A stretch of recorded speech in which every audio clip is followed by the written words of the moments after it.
تو یہ ساری چیزیں تھیں، لیکن ابھی بھی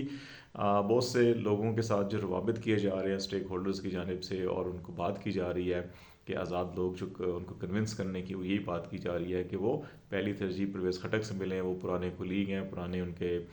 پارٹی الائنس ان کے ساتھ ہو سکتا ہے، نظریاتی طور کے اوپر ہے، تو یہ ایک گیم پلان وہاں بن رہا ہے۔ دوسری طرف کے پی کے اندر جو کرک میں جو جلسے کے بعد جو کچھ ہوا وہ بڑا افسوسناک ہے، ایسے واقعات نہیں ہونے چاہیے۔ یہ نہ صرف پاکستان کی قومی سلامتی سیکیورٹی کے حوالے سے، امن و امان کے حوالے سے یہ مسائل ہیں، بلکہ یہ پاکستانی تشخص بھی اس سے خراب ہوتا ہے، اور جو الیکشن پروسیس ہے یہ بھی اس سے متاثر ہو سکتا ہے۔ تو اس لیے تمام سیاسی جماعتوں اور بالخصوص پاکستان تحریک انصاف کو اپنے کارکنوں کے اوپر توجہ دینی چاہیے، اور ان کو ایٹ لیسٹ الیکشن تک بڑا پرامن رہنا چاہیے، اور کیونکہ الیکشن کو متاثر کرنے والی جتنی بھی قوتیں ہیں وہ اس قسم کے حالات پیدا کرنے اور ان سے فائدہ اٹھانے کی کوشش کریں گی، تو اس کے اوپر نظر رکھنی چاہیے۔ تیسرا ہے معاملہ کہ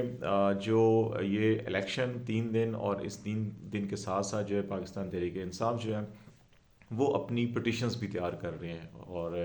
3 معاملات کے اندر مقدمات میں سائفر کیس اور توشہانہ کیس اور پھر عدت کیس، اس میں عمران خان کو سزائیں ہوئی ہیں۔ تینوں کیسز کے اندر ڈیو لیگل پروسیس کمپلیٹ نہیں کیا گیا، اور ان کو جس طرح سے سزائیں دی گئی ہیں وہ یقینی طور کے اوپر کوئی لمبا عرصہ نہیں گزرے گا، جلدی ہی جو ہے کہ ان کی سزائیں کالعدم ہوں گی، ان کی ضمانت ہوگی، ان کی رہائی ہوگی۔ لیکن ابھی یہ دکھائی دے رہا ہے کہ الیکشن سے پہلے ایٹ لیسٹ یہ نہیں ہوگا۔ ابھی پٹیشنز تیار ہو رہی ہیں،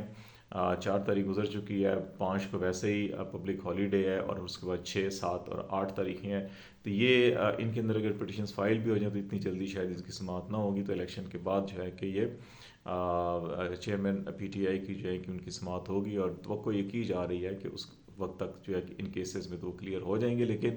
9 مئی کے کچھ مقدمات جو ہیں کہ ان کے اندر ان کو نامزد کیا گیا ہے، اور پنڈی کے اندر خاص طور کے اوپر جو کیسز تھے ان میں ان کی ابھی تک شاید ضمانت بھی نہیں ہوئی ہے، اس میں گرفتاری ڈالی گئی ہے، تو کوشش ہوگی کہ حکومت سازی تک ان کو رکھا جائے۔ دوسری طرف جو ہے کہ ابھی بھی یہ کوششیں کی جا رہی ہیں، اور وہ کوششیں جو ہیں کہ کیونکہ بشا بی بی کو ابھی بھی اڈالہ جیل میں نہیں بنی گالہ میں رکھا گیا، اس کے 2 مقاصد ہیں، سیاسی مقاصد جیسے ہم نے پہلے بھی کہا تھا، اور دوسرا یہ ہے کہ جو ان عمران خان کے اوپر دباؤ ڈالا جا سکے، اور پھر کچھ عناصر یہ خبریں بھی اڑا رہے ہیں کہ بشا بی بی سے مسلسل رابطے کیے جا رہے ہیں، ان کو پیغام رسانی کی جا رہی ہے تاکہ جو الیکشن کے بعد کا سینیریو ہے اس کے اندر ٹینشن، کشیدگی کا خاتمہ ہو۔ وہ کشیدگی اسی صورت میں ختم ہو سکتی ہے، پی ٹی آئی کا موقف ہے کہ اگر الیکشن ڈے کو ایٹ لیسٹ جو ہے کہ فیئر اینڈ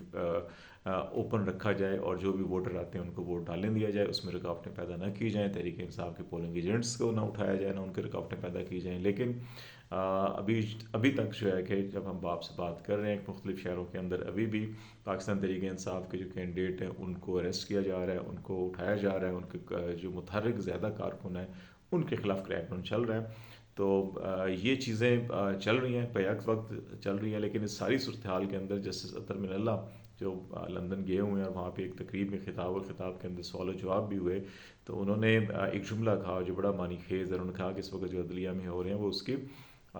ذمہ نہیں لے سکتے، اور پھر ذوالفقار علی بھٹو سے لے کے اب تک جو کچھ ہو رہا ہے اس کو انہوں نے اس کے اوپر افسوس کا اظہار بھی کیا۔ تو اعلیٰ عدلیہ کے اندر جو لوور کورٹس کے اندر فیصلے ہو رہے ہیں ان کے حوالے سے تحفظات اور خدشات پائے جاتے ہیں، یہ احساس اعلیٰ عدلیہ کے ججز کے اندر ہے، اسی لیے 2-3 استعفے بھی آئے۔ تو ابھی یہ خیال یہ کیا جا رہا ہے کہ الیکشن کے فوری بعد جو ہے کہ چیزیں ٹرن ڈاؤن ہوں گی اور شاید حالات چینج ہو سکتے ہیں، اور یہ بھی ایک خیال کیا جا رہا ہے کہ اس وقت کیونکہ زمینی حقائق جو ہیں کہ وہ یہی ہیں کہ اگر آپ نے ووٹرز نے بڑا ٹرن اوور ہوا اور اس کے باوجود اس کو چینج کرنے کی کوشش کی گئی نتائج کو، کیونکہ جو الیکشن مینجمنٹ سسٹم ہے اس کے حوالے سے بھی خدشات اپنی جگہ قائم ہے۔ ابھی ریٹرننگ آفیسرز نے خط لکھے ہیں اور جس میں کہا جا رہا ہے کہ اس کے اندر مسائل پیدا ہو رہے ہیں، اور بار بار آگاہ کرنے کے باوجود ٹھیک نہیں کیا جا رہا، اور لگتا ہے کہ اس کو جیسے انٹرپٹ کیا جا رہا ہو۔ تو ایسے حالات میں اگر چیزیں کی گئیں تو پھر خاص طور کے اوپر کے پی اور بلوچستان کے اندر بڑے معاملات خراب ہو سکتے ہیں، جہاں پہلے ہی آلریڈی مختلف تنظیمیں سرگرم ہیں، اور وہ مختلف جو منفی ایلیمنٹس ہیں ان کو نظریات کو اور ان کو ہوا دیتے ہیں۔ تو اس لیے یہ بھی خیال کیا جا رہا ہے کہ الیکشن ڈے کو تھوڑا سا جو ہے کہ ایزی رکھا جائے، اور ووٹر جو ووٹ ڈالنے آتے ہیں ان کو آزادانہ ووٹ ڈالنے دیا جائے اور احترام کیا جائے۔ تو لیٹس سی، دیکھتے ہیں کیا ہوتا ہے، آپ کو آگاہ کرتے رہیں گے۔ اب تک اتنا ہی۔ خالد جمیل کو اجازت دیجیے، اللہ حافظ۔